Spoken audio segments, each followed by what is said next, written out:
জয় মা, আজকে মায়ের পুজো গেছে, ভক্তরা মায়ের জন্য ফুটি এনেছিল। এখন আমি মাকে ফুটিটা খাওয়াই দিচ্ছি, যেহেতু আমার মা বাচ্চা।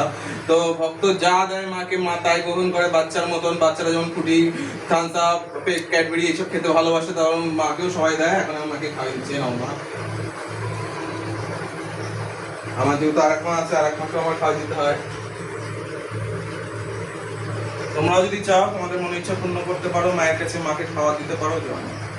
জয় মা, আমি চাকদা বর্মন সবাই থেকে বলছি। আমার মা জীবন্ত এবং জাগ্রত।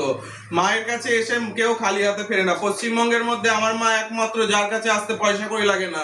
শুধু বিশ্বাস, ভক্তি, ভালোবাসা নিয়ে মায়ের কাছে আসো। কারোর সন্তান হচ্ছে না, কারোর বিবাহ সমস্যা, কারোর ব্যবসা বাণিজ্য, সবকিছু বিষয় নিয়ে তোমরা মায়ের কাছে আসো। মা তোমাদের সব সমস্যার সমাধান করে দেবে। মায়ের কাছে আসো, এসে চোখের জল দিয়ে মা মা করে ডেকে মাকে জানাও। মা তোমাদের সব সমস্যার সমাধান করবে। বিশ্বাস, ভক্তি নিয়ে খালি একবার মায়ের কাছে আসো। আমার মার চোখ কান খোলা, মাকে ডাকলেই মা সাড়া দেয়। জয় মা।